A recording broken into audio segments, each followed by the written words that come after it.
बिस्मिल्लाहिर्रहमानिर्रहीम। अस्सलाम वालेकुम नाज़रीन, आप यूट्यूब चैनल देख रहे हैं। मैं इमरान खान हूँ। तवज्जो रहनी चाहिए असल मसले की तरफ। और असल मसला क्या है? यहाँ पाकिस्तान तहरीक इंसाफ ने एक बड़ा शानदार किस्म का पेपर जारी किया है और उसमें बहुत सारे अहम सवालात पूछे हैं DGISPR से। ये सवालात आपको पढ़ के सुनाना बहुत ज़रूरी है। इसके ऊपर उन्होंने बड़ी मेहनत की है।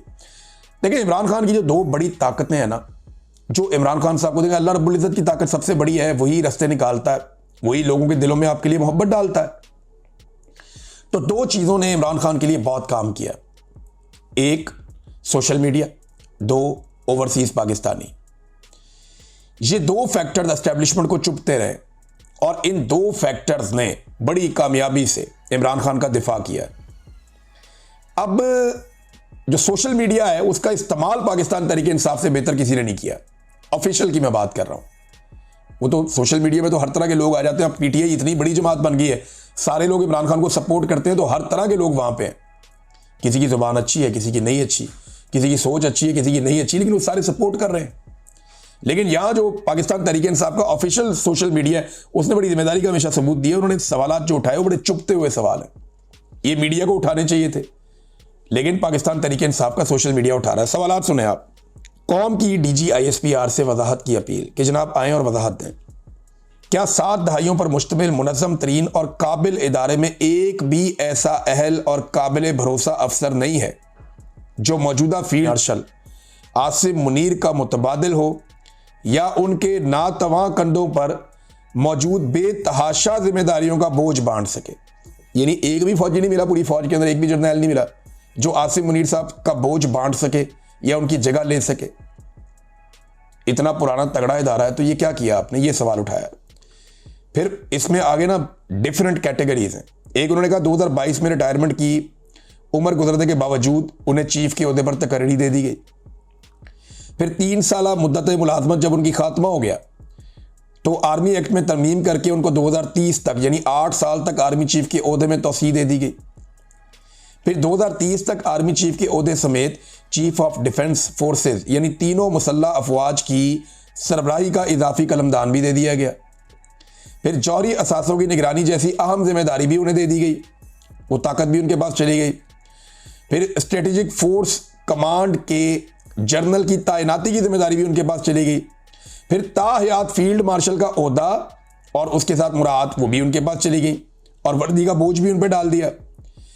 फिर मुस्तरद शुदा टोले को इक़्तिदार की मसनद पर लाकर बिठाने की जिम्मेदारी भी उन पर डाल दी।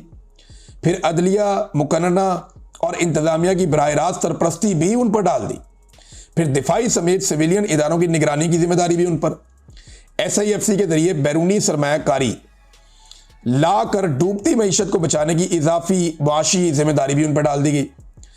तो ये वजीर खारजा के तौर पर पूरी दुनिया के दौरे भी करते हैं। एक ऐसा है कि खुद तो वजीर खारजा नहीं है, लेकिन ऐसा लगता है कि वही कर रहे हैं। फिर नायाब मादनियात और दीगर कुदरती वसाइल की बंदर बांट की जिम्मेदारी भी उन पर डाल दी गई। तो और क्या क्या करवाना है एक आर्मी चीफ से? इदारे में कोई और काबिल आदमी नहीं है? ये सवाल पूछा पाकिस्तान तहरीक इंसाफ ने। फिर उन्होंने कहा इन बेश बहा खिदमात के सिले में ताहयात ओहदा, ताहयात मुराद और ताहयात तमाम जराइम के एहतसाब से इस्तिस्ना नाकाफी है। ये जनाब पाकिस्तान तहरीक इंसाफ के सोशल मीडिया ने एक तंजिया किस्म का ट्वीट किया है और बड़े आम सवालात उठाए। उम्मीद करता हूं कि DGISPR इनका जवाब देंगे। देखिए, एक्सटेंशन का किसी के पास क्या जवाब होगा, इस्तिस्ना का किसी के पास क्या जवाब होगा? सादी बात यह है, कौम को आयतें सुनाई कुरान पाक की, कौम को कुर्बानी के लिए तैयार किया, फौज को कुर्बानी के लिए तैयार किया, खुद इस्तिस्ना ले लिया। ये कमजोरी है ना, ये तो बहादुरी नहीं है, ये तो दलेरी नहीं है कि जनाब आप सारे कुर्बानी दें, आप सबके लिए कुरान पाक की आयात नाजिल हुई हैं और मैं गैर इस्लामी और गैर शरई इस्तिस्ना ले लूंगा, मुझे इसकी ज़रूरत है, आप सबको इसकी ज़रूरत नहीं है। तो ये क्या बात हुई भाई? अगर आपने आयात लोगों को सुनानी है तो पहले आपने उनके ऊपर खुद अमल दरामद करना है ना।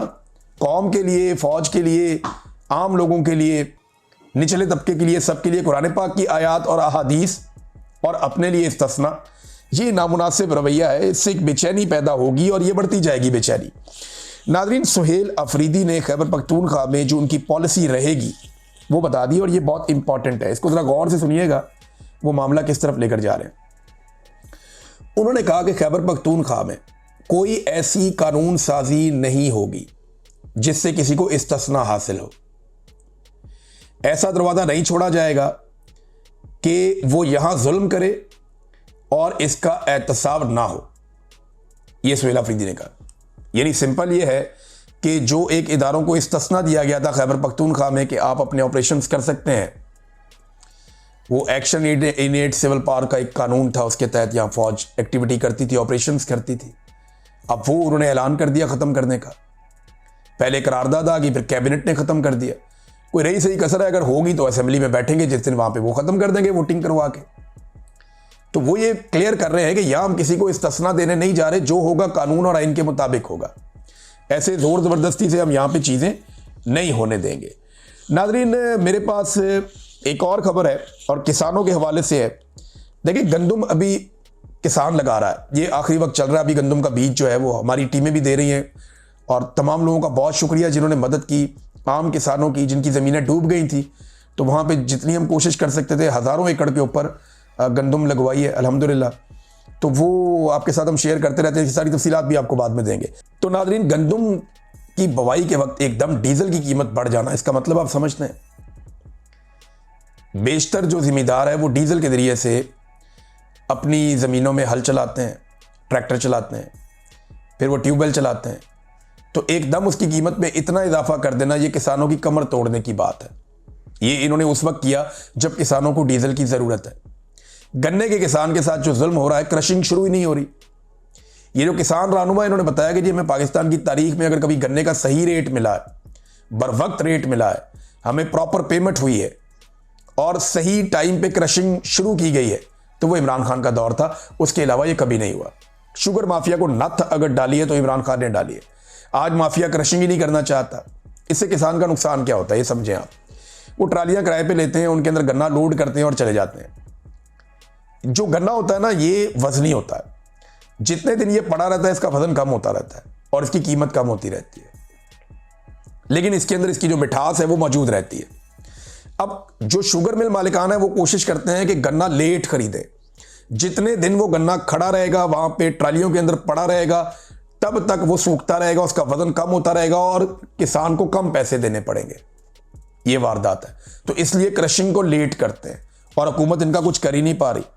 ये एक दो नंबरी हो रही है। नाज़रीन, तहरीक लब्बैक पाकिस्तान, अब इसके बहाने पाकिस्तान तहरीक इंसाफ पर भी जुल्म किया जा रहा है। मैंने थोड़े दिन पहले भी आपको बताया था। अब दो भाई हैं तहरीक इंसाफ के, वसीम मुजम्मल, ये नारोवाल के, इनको भी तहरीक लब्बैक का कारकुन बना के उठा के इन पर टॉर्चर कर दिया।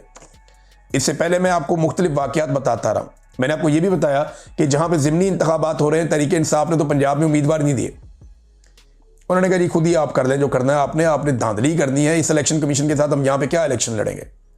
यहाँ पे तो बात ही नहीं सुनी जाती और एक फस्तायत है, एक जुल्म है। बस सिर्फ आपने रस्मी कार्रवाई करनी है कि जनाब इलेक्शन हुआ था और ये फॉर्म 47 लेके आप घर जाएं।